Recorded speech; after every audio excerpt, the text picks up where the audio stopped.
सर्दियों का मौसम यानी मटर का मौसम। और क्या आप जानते हैं इन हरी हरी ताजा मटर से आप कितनी वैरायटी ऑफ रेसिपी बना सकते हैं? तो इन्हीं में से कुछ रेसिपीज आज मैं आपको बताने वाली हूँ। तो इससे पहले आप वीडियो को लाइक कर दीजिए और कुक विद निशा चैनल को सब्सक्राइब। तो चलिए शुरुआत करते हैं। हफ्ते की शुरुआत यानी मंडे को करेंगे हम इस मटर कचौड़ी के साथ, जिसके लिए हमें लेना है आटा। यहाँ पे मैंने गेहूं का आटा लिया है और इसमें डालेंगे हम नमक और तेल। इसके बाद पहले हम इसे सूखा ही अच्छे से मिलाएंगे ताकि इसमें मौन लग जाए, यानी कि आटा अच्छे से पकड़ में आ जाए। और इसके बाद अब थोड़ा थोड़ा पानी करके इसका आटा लगाएंगे। याद रखिए दोस्तों, हमें आटे को ना ज्यादा सख्त ना ज्यादा सॉफ्ट लगाना है। तो यहाँ पे आटा लग गया है तो इसे ढककर सेट होने दें। अब दूसरी तरफ कचौड़ी का मसाला बनाते हैं, जिसके लिए कढ़ाई में डालेंगे 2 बड़े चम्मच तेल। इसके बाद इसमें डालेंगे हम सौंफ, गरम मसाला, धनिया पाउडर, अमचूर पाउडर, रोस्टेड जीरा पाउडर और इन्हें आपस में भुनेंगे। इसके बाद इसमें मसालों में लाल मिर्च पाउडर, नमक और मटर डालकर इन्हें आपस में 1 से 2 मिनट लो फ्लेम में भून लें। साथ में मैंने इसमें बारीक कटी हुई हरी मिर्च और अदरक भी डाला है ताकि एक अच्छा सा फ्लेवर और कचौड़ियाँ चटपटी बने। इसके बाद इसे 1 से 2 मिनट और भून लें और भूनने के बाद गैस का फ्लेम बंद कर दें और इसे ठंडा करके ग्राइंडर जार में ग्राइंड कर लें। हमें इस मटर के मसाले को थोड़ा दरदरा ही पीसना है, न ज्यादा मोटा न ज्यादा पतला रखना है, एकदम दरदरा रखना है ताकि कचौड़ियों में अच्छे से फिल हो जाए और मसाला कचौड़ियों में से बाहर ना आए। तो यहाँ आप देख सकते हैं कि मसाला परफेक्टली ग्राइंड हो गया है। इसके बाद जो आटा हमने लिया था वो भी सेट हो गया है। तो अब बस आटे के अंदर छोटी छोटी लोइयां बना के मसाले को भर लें और इसे बेलन की मदद से बेल लें। अगर आपको लगता है कि कचौड़ियाँ आपकी फट रही हैं या मसाला बाहर आ रहा है तो इसे बड़े हल्के हाथ से बेलें कि स्टफिंग हो गई है। इसके बाद तेल को हम गरम करेंगे क्योंकि हमें कचौड़ियों को डीप फ्राई करना है। तो जैसे ही तेल गरम हो जाएगा हम एक एक करके इन कचौड़ियों को सेकेंगे। दोस्तों, कचौड़ी सेकने के लिए जब आप कचौड़ियों को तेल में डालें तो तेल काफ़ी अच्छे से गर्म होना चाहिए और फिर तेल का आंच मीडियम करके इसे धीमी आंच में सेकते रहें ताकि कचौड़ियाँ अंदर तक सिके और खस्ता सिके। तो यहाँ देख सकते हैं कि कचौड़ियाँ हमारी सिक गई हैं।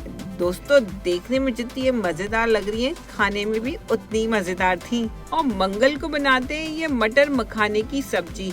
आपने आलू मटर, मटर पनीर तो खूब खाए होंगे, तो इस बार ही ट्राई कीजिएगा ये मखाने मटर की सब्जी, जिसके लिए सबसे पहले हमें मखानों को रोस्ट कर लेना है बहुत ही धीमी आंच में। और रोस्ट करने के बाद इसे बाहर निकाल दें। अब उसी कढ़ाई में आप डालें 2 चम्मच तेल और तेल के गर्म होते ही इसमें डालें आधी छोटी चम्मच कसूरी मेथी, 2 मीडियम बारीक कटी हुई प्याज, अदरक, लहसुन और बारीक कटी हुई हरी मिर्च। मिर्च को आप अपने स्वाद के अनुसार कम या ज़्यादा भी डाल सकते हैं और इन्हें तब तक भुनें जब तक कि प्याज हल्की गुलाबी ना हो जाए। आप चाहे तो इसमें नमक भी डाल सकते हैं क्योंकि इससे सब्जी ज़्यादा जल्दी गल जाएगी। और जैसे ही प्याज हल्की गुलाबी हो जाए, मसालों में लाल मिर्च, हल्दी और धनिया पाउडर डालकर इसे मीडियम फ्लेम में 1 से 2 मिनट के लिए भून लें। और यहाँ आप देख सकते हैं कि मसालों ने तेल छोड़ दिया है और यहाँ पे मैंने इनमें 3 से 4 टमाटर को अच्छे से ग्राइंड करके इसमें डाल दिया है और इसे तब तक पकाऊंगी जब तक कि मसाले तेल ना छोड़ दें। इसे ढक दें ताकि ज़्यादा जल्दी हो जाए। और यहाँ आप देखेंगे कि मसाला हो गया तो इसमें हम डालेंगे अपना मेन इंग्रेडिएंट यानी कि मटर, और मटर को डालकर इसे मिला लेंगे। अब यहाँ पे ग्रेवी के लिए मैंने पानी भी डाल दिया है और पानी डालकर भी अब मैं इसे ढककर थोड़ी देर और पकाऊंगी जब तक कि मटर हमारे सॉफ्ट ना हो जाएं। तो लगभग 5 से 7 मिनट में मटर भी यहाँ पे पक गए हैं, यानी कि गल गए हैं। तो यहाँ पे अब डालेंगे हम मखाने, जो कि हमने पहले से ही रोस्ट करके रखे थे, और इन्हें भी अच्छे से ग्रेवी में मिला लेंगे थोड़ी सी अच्छी क्रीमी ग्रेवी बनाने के लिए इसमें डालूंगी मैं क्रीम और गार्निश करूंगी फ्रेश धनिया पत्ते और गरम मसाले के साथ। इसकी ग्रेवी की कंसिस्टेंसी को अपने टेस्ट के अनुसार रख सकते हैं। और यहाँ पे मखाने मटर की सब्जी बनके तैयार है। अब बुधवार के दिन के लिए मटर का कुछ मीठा बनाते हैं, यानी कि ये मटर की खीर। दोस्तों, इस मटर खीर की रेसिपी मैंने अपने फ्रेंड की मम्मी से सीखी थी, जो कि बनाने में तो बहुत ही आसान है। तो चलिए आज आप मेरे साथ सीख लीजिए। इसके लिए सबसे पहले हमें घी में डालने हैं मटर को और उन्हें अच्छे से फ्राई कर लेना है। इसके बाद यहाँ मटर आप देखेंगे सॉफ्ट हो गए हैं, तो इसे मैशर की मदद से मैश कर लीजिए, या तो आप ग्राइंडर जार में ग्राइंड भी कर सकते हैं। और दूसरी तरफ पैन में ले 1 लीटर दूध। अब इसे हमें तब तक उबालना है जब तक कि ये घट के आधा ना हो जाए। और याद रखिए दोस्तों, इसे लगातार चलाते रहें। और फ्लेवर के लिए मैंने इसमें डाला है चीनी, ड्राई फ्रूट्स और कार्डमम पाउडर। और फ्लेम को लो मीडियम में रखें। और जैसे जैसे आप देखेंगे कि ये घट के कम हो रहा है तो उसका कलर भी चेंज होता जा रहा है। तो बस यहाँ पे जो हमने मटर की थी उसे भी डालकर इस दूध के साथ अच्छे से पका लें। और मीडियम फ्लेम में लगभग 5 से 7 मिनट में आप देखेंगे कि ये और गाढ़ा होता गया है। और इसी कंसिस्टेंसी की खीर हमें चाहिए। तो बस गैस का फ्लेम बंद कर दें।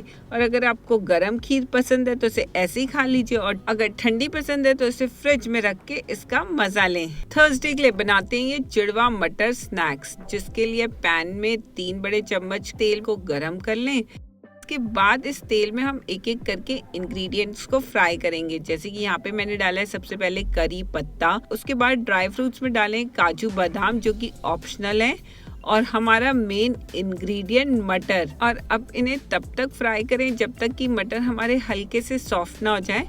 अगर आपको जल्दी करना है तो इन्हें ढक के भी पका सकते हैं। तो यहाँ पे आप देखेंगे कि मटर हो गए हैं। तो मसालों में हम डालेंगे नमक, धनिया पाउडर, रोस्टेड जीरा पाउडर और अमचूर पाउडर।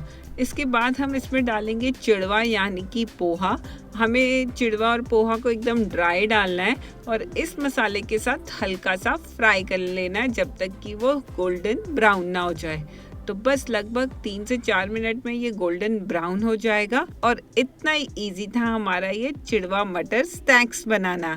फ्राइडे के लिए हम बनाएंगे ये मटर पुलाव, जो कि बहुत ही कॉमन रेसिपी है। तो इसके लिए बस चावलों को 1 से 2 पानी में अच्छे से धो लें ताकि सारा स्टार्च निकल जाए। और इसके बाद कम से कम 20 से 25 मिनट के लिए इसे भिगो के रख दें ताकि चावल अच्छे से फूल जाए और मटर पुलाव हमारा बहुत ही खिला खिला बने। और दूसरी तरफ पैन में डालें 2 बड़े चम्मच तेल या घी और घी को गर्म होने दें।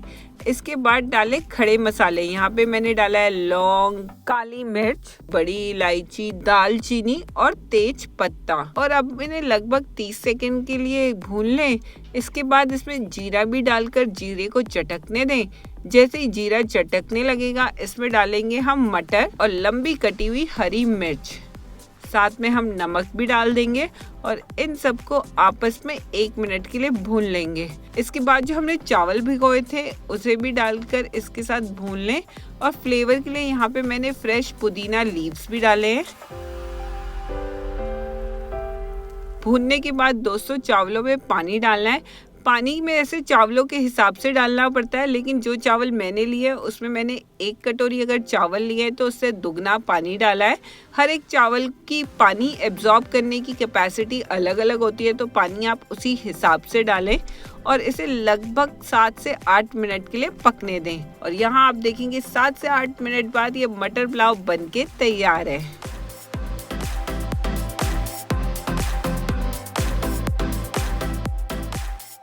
तो ये थी मंडे टू फ्राइडे मटर रेसिपी। और इनमें से आपने कौन सी ट्राई की है और कौन सी ट्राई करने वाले हो मुझे कमेंट्स करके जरूर बताना। और मैं मिलती हूँ नेक्स्ट वीडियो में, तब तक के लिए टेक केयर एंड नमस्ते।